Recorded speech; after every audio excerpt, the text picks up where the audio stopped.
మన తొలి ఉద్యోగం నుంచి 58 ఏళ్ల లోపు ఎన్ని ఉద్యోగాలైనా చేయొచ్చు.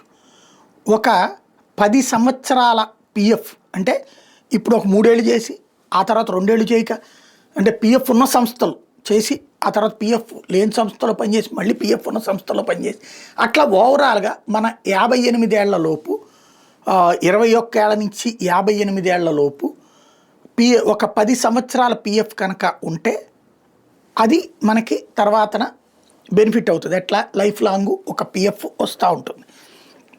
అలాగే ఈ 58 ఏళ్ళకి ఈ పీఎఫ్ అమౌంట్ బల్క్గా తీసుకోవచ్చు. కాకపోతే నాలాంటి వాళ్ళకి ఫైనాన్షియల్ డిసిప్లిన్ కాదు, అవసరం. ఇప్పుడు ఫర్ ఎగ్జాంపుల్ నేను 96లో సిటీ కేబుల్లో చేశా, 5 ఇయర్స్ చేశా, 2000 దాకా చేశా. టోటల్గా అది సంస్థ నుంచి బయటకు వచ్చి సి ఛానల్కి హైదరాబాద్కి వెళ్ళినప్పుడు కొత్త ఉద్యోగం దగ్గరికి వెళ్ళినప్పుడు ఇబ్బంది ఉంటుంది. ఫైనాన్షియల్గా చేతిలో డబ్బులు ఉండవు. ఇక్కడ ఇది రెగ్యులర్గా రన్నింగ్లో నుంచి కాకుండా వేరే ఊరికి పోయాను. అప్పులు గిప్పులు ఇవి తీర్చుకోవాలంటే పిఎఫ్ క్యాన్సిలేషన్ పెట్టుకుంటే కానీ డబ్బులు రాదు. పిఎఫ్ క్యాన్సిలేషన్ పెట్టుకుంటే ఓ 25,000 30,000 వచ్చినాయి. ఎందుకంటే అప్పుడు మాకు వచ్చే జీతాలు 2,000 2,200తో బిగినయ్యా. 3,200 ఏడాదికి 200 చొప్పున పెరిగేది. 5 ఏళ్ల తర్వాత అందులోంచి బయటకు వచ్చే టైంకి 3,200 అది అమౌంట్. తర్వాత సి ఛానల్లో చేశాను హైదరాబాద్. అక్కడ దాదాపుగా 10 నెలలు చేశాను. ఆ 10 నెలల్లో కూడా పిఎఫ్ అక్కడ కట్ చేశారు. ఇది అది కలుపుకోవచ్చు అన్నదానికి చెప్పేవాళ్ళు, కానీ మనకి అది ఆఫీసుల చుట్టూ తిరిగే టైము తీరిక లేక వదిలేసి ఇది మాత్రం తీసేసుకున్నాను కదా ఆల్రెడీ. ఇంకా దాంతో అక్కడ దీన్ని కలిపే కాన్సెప్ట్ లేదన్నది అయింది. అక్కడ తర్వాత తేజాలో చేశాను. తేజాలో చేసినప్పుడు మళ్ళీ పిఎఫ్ అక్కడ ఉంది. ఇది అది చేసుకోవచ్చు అంటే తమిళనాడు హెడ్ క్వార్టర్ కాబట్టి అదంతా చేయడం చాలా తతంగం అన్నారు. ఇక వదిలేశాను. దాంతో ఇక్కడ స్లిప్ తీసుకెళ్ళి ఇక్కడదేమో శాంతం వదిలేశాను. సి ఛానల్ దాదాపు 9-10 నెలలు చేసింది. తేజాలో 3 ఏళ్ళు చేసిన తర్వాత TV9కి వచ్చినప్పుడు మళ్ళీ అప్పుడు ఫైనాన్షియల్ ఇవన్నీ క్లియర్ చేసుకుని 30,000 40,000 వచ్చినాయి 3 ఏళ్ళకి గాను డబ్బులు. అట్లాగే లెక్కలు ఎప్పటికప్పుడు పిఎఫ్ క్యాన్సిల్ చేసుకోవడం డబ్బులు. వాస్తవంగా పిఎఫ్లో కొంత క్యాన్సిల్ చేసుకుని కొంత ఏదైతే వాటా ఉంటుందో దాన్ని కనుక అట్లాగే ఉంచినా నడుస్తుంది అన్నారు. మనకి అదన్నీ సరిగ్గా చెప్పిన వాళ్ళు లేరు.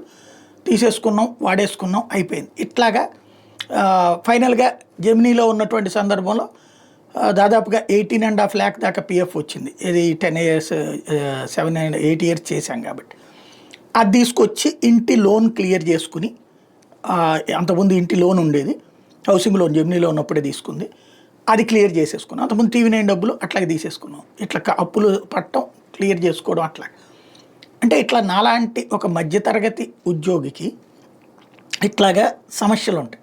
పిఎఫ్ అట్లా కాకుండా తీసుకోవాలన్నప్పుడు సంస్థ మానేస్తే మాత్రమే తీసుకునే పరిస్థితి. అలా కాకుండా సంస్థలో ఉండగా అయితే తీసుకునే అవకాశం ఉండదు. కాబట్టి అప్పులు ఏదైతే ఫంక్షన్లు ఉన్నా లేకపోతే హాస్పిటల్ పాలైనా డబ్బులే కదండి వాళ్ళ రోజున. యాడ్ నుంచి వస్తే డబ్బులు ఎవడిస్తాడు? రాత్రి పగలు చించుకుంటా అదే ఉంటుంది. అందులో పిఎఫ్కి వెళ్తూ ఉంటుంది. అట్లా తీసుకునే అవకాశాలు ఉండేవి కాదు. అందుకని సంస్థ మానేసినప్పుడు దొరకగానే తీసేసుకోవడం జరిగిపోయింది. ఇప్పుడు చూస్తే సెక్యూరిటీ ఏంటి? ఇప్పుడు ఈ ఏజ్కి వచ్చాక రేపేంటి అనే భయం వెంటాడుతోంది. సరే, ఇక మనం నసీబ్ కైసా అయినా వహీ ఐసా అయినా అని మన నుదుటిని దేవుడు ఎట్లా రాస్తే అట్లాగే, అంతకు మించి ఏం లేదు అన్న కోణంలో బ్రతికేస్తున్నాం అంతే. ఇదంతా ఎందుకు చెప్పాల్సి వస్తుందంటే ఇప్పుడంట సంస్థలో ఉద్యోగం చేస్తూ కూడా పిఎఫ్ తీసేసుకునేటటువంటి ఫెసిలిటీని కల్పించబోతోందట. ఆ దిశగా ఇప్పుడు, ఎందుకంటే మొన్న తీసుకోవచ్చు కొంత అడ్వాన్స్ అని చెప్పి పెట్టారు. ఇప్పుడు శాంతం తీసుకొచ్చి కావాలంటే అన్నటువంటి ఒక ప్రొవిజన్ వైపుగా అడుగు పెడుతోంది కేంద్ర ప్రభుత్వం అన్నటువంటి తాజాగా ఢిల్లీ సర్కిల్స్లోనే పడుతున్నమాట.